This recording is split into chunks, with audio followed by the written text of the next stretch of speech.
Arye Shallcar. I'm one of the spokesperson of the IDF in several languages. One of the languages is Persian. And here in this room we have let's call it's a mini site it's a zoom in on the Iranian influence and involvement in the region.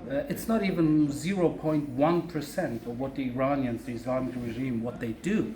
But it's a little insight, a very, very little insight. So let's start here. Let's start with the Supreme Leader himself, Ali Khamenei. I don't know if you follow him on Twitter. Have you seen his tweets in Hebrew? I follow it in Arabic and English. Yes. So he's having a three-language activity, you can say, English, Arabic, and Hebrew. And his main message is, Israel, it's your end, Israel, we are coming, Israel, we count your days, these kind of propaganda he's putting out. He has millions of followers, as you know, and that's what he deals with in Hebrew. Now, the Islamic Jihad terror organization inside the Gaza Strip, people usually just speak about Hamas. Islamic Jihad, they go shoulder by shoulder with Hamas. They're 100% Iranian regime funded.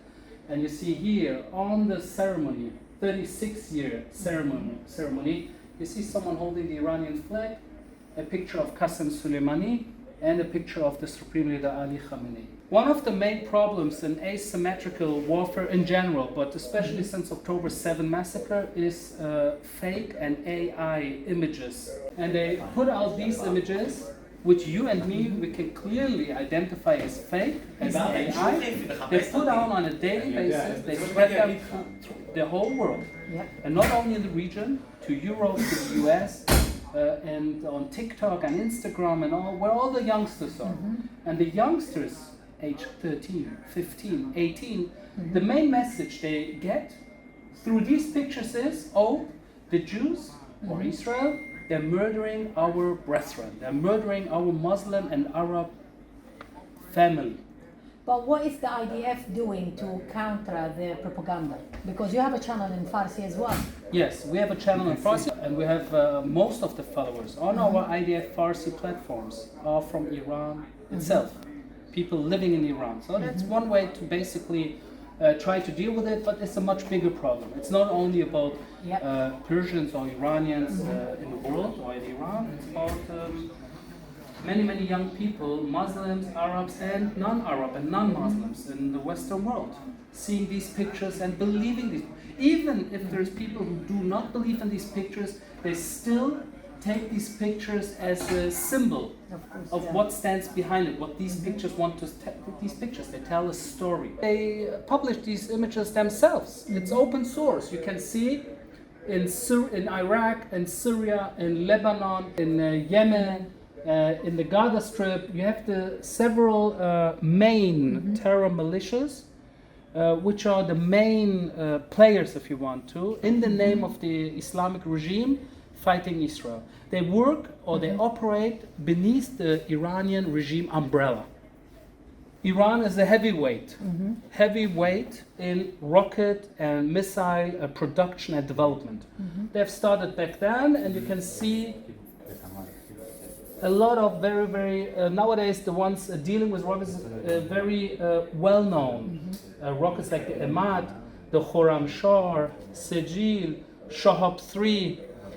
Some of them, as you know, have landed here in Israel last Tuesday.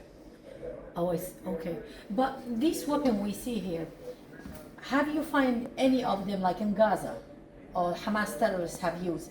And in this case, which weaponry? Well, these ones are more medium to long range. Okay. Medium to long range is either Iran directly or Iraq, Syria, Hezbollah. Gaza is more short range. Short range is different projectiles, and inside the Gaza Strip, they have the know-how to produce themselves for short range. Short range means sometimes just a kilometer, 2, 3, 5, or just to the area of Tel Aviv. Inside the Gaza Strip, we have found at least two types of propaganda material. One is Mein Kampf, Hitler's book in Arabic, and the other one is Shiite books, Shiite teachings. You see Khomeini,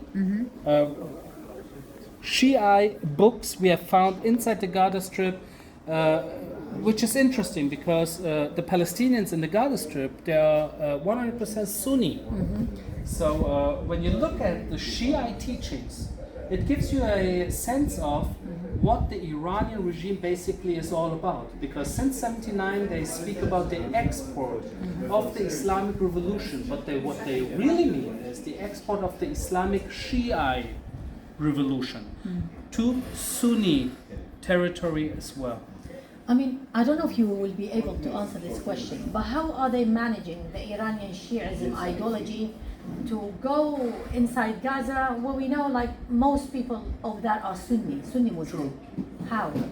How is it possible? Because it's a win-win situation. The terrorists in the Gaza Strip, Hamas, Islamic Jihad, they need the Iranian regime. They need their money, they need their weapons, they need their strategic and tactical thinking, they need their intelligence.